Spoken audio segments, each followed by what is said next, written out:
Si Mendiola bumalik sa showbiz, pumirma ng kontrata sa ABS-CBN. Kung bago ka lang sa channel na ito, huwag kalimutang mag-like, share, comment, and subscribe. At huwag kalimutang pindutin ang notification bell icon para maging updated ka sa bawat upload nating video. Matapos ang 5 taong pahinga, bumalik ang aktres na si JC Mendiola sa pagpirma niya ng kontrata sa Star Magic ng ABS-CBN noong Martes, Hulyo 2. Present sa signing ceremony ang ABS-CBN COO for broadcast Cory Vidanes, Star Magic head Laurenti Jugi at talent manager Alan Real. Bago pumirma sa deal, inamin ni Mendiola na kasama ang kanyang asawa, ang actor-host na si Luis Manzano, na nakakaramdam ng kaba. Grabe, kinakabahan ako. Hindi ko alam kung bakit. 5 years akong nawala, Mendiola said. Inamin din ni Mendiola na hindi niya inaasahan na babalik siya sa showbiz. Parang tinanggap ko na hindi na ako babalik, and that's okay with me kasi I am really happy with of course my family. Sabi nga niya or ni Luis, when beneath his wings, diba? Pero talagang hindi ko ine-expect. I am really grateful kasi of course si Itay Juki, si Kuya A, si Tita Cory, sila Sir Carlo Katigbak. Parang tinanggap nila ako after a very long time. This is my home and it felt so good to be back. I am very grateful, sabi ni Mendiola bago siya pumirma ng kontrata. Matapos lagdaan ang deal, pinasalamatan ni Mendiola ang lahat na nagpapahayag ng kanilang pagmamahal at suporta. Grabe. Feeling ko napaka-special ko. Hindi ko ina-expect na ganoon kadami ang nagmamahal sa akin. Grabe. Nagiging emotional ako. I am very grateful talaga. Tulad ng sinabi ko kanina, I wasn't expecting na babalik ako. Grabe yung support system ko, grabe siya. Kagabi pa lang sinabi ko, I am super anxious and nervous kasi it's been 5 years since my last big event. And seeing you guys here, I am just really happy and grateful to be back home. ABS-CBN has always, has my back at palaging niyo akong inaalagaan. And Star Magic hindi pa rin bago ang alagaan. Sa lahat, hindi pa huli ang lahat para abutin ang inyong mga pangarap. Finally, natupad yung dream ko na magkaroon ng family. Ngayon yung dream naman ni JC ang itutuloy ko, Mendiola said. Noong nakaraang taon ay binahagi ni Mendiola na plano niyang bumalik sa trabaho. Ngayong 2024, sa nakaraang panayam ibinahagi niya ang kanyang hilig na makatrabaho ang kanyang biyanang si Velma Santos. Umaasa rin siyang makakatrabaho muli si Jericho Rosales at gusto rin niyang makasama ang kapuso star na si Dingdong Dantes.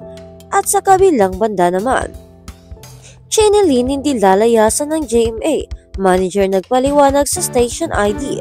Kasalukuyan pa rin nasa ospital si Tita Vicky Aguila pero closely monitor naman niya ang lahat ng issue tungkol sa mga alaga niyang sina Jeneline Mercado at Dennis Trelio. Ang kanyang anak na si Katrina Aguila, CEO ng Aguila Entertainment, ay nagbibigay sa kanya ng update sa mga isyong ibinabato sa mag-asawa. Nagugat ang isyu kay Jeneline nang hindi ito nakadalo sa photoshoot ng ID ng 7 dahil may prior commitment pero inisyuhang nililipat na raw sa Kapamilya Channel. At si Dennis naman ay nabash dahil sa sagot nitong may EBS mo ba? Nang tanungin kung lilipat na nga ang asawa. Nasulat namin dito sa bandera kahapon na fake news ang balita kay Jen at si Dennis naman sa pagkakilala namin ay hindi ito ganoon sumagot at laging may respeto. It turned out na nahack ang TikTok account ng aktor as per official statement na inilabas kagabi ng talent management ng mag-asawa. Ngayong hapon, naglabas naman ng isa pang official statement si Tita Vicky kung saan matinding pinabulaanan ang sapatahang aalis ng GMA7 sa Jeneline. And yeah, I just want to clarify to those who keeps on insinuating the issue of network transfer that Jeneline is a loyal artist of GMA and will always remain loyal for as long as her mother network wants her to stay. She was absent from the station ID simply because she was unavailable that day.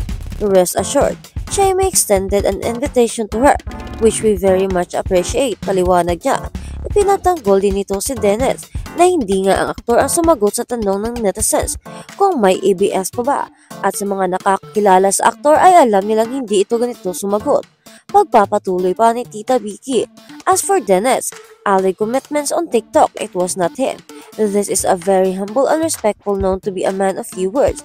He is not the type that would release comments that are insensitive to others, most especially to his former colleagues in ABS-CBN, where he was first launched via Star Circle. His account was hacked yesterday and was, as what our official statement said, "Hope this clear things everything. We appeal to the public to stop spreading hate and false accusations online. Thank you." Vicky Aguila, veteran artist manager and founder of Aguila Entertainment. Hayan klarong hindi lilipat si Jenny Lin sa ABS-CBN at tama naman, napakaloyal ng aktres sa totoo lang. Imagine siya na lang original na alaga ni Tita Vicky simula nung ma-discover niya ito. At sa kabilang balita naman, Daniel Padilla sa kapatid na ikakasal na, Ganda Smile JC. Malapit nang ikasal ang kapatid ni Daniel Padilla na si JC na non-showbiz girlfriend na si Natalia Valdivia. Ang kanilang engagement ay binandera sa publiko kasabay ng kanilang prenuptial photos na nakapost sa kanilang Instagram pages. Makikita sa mga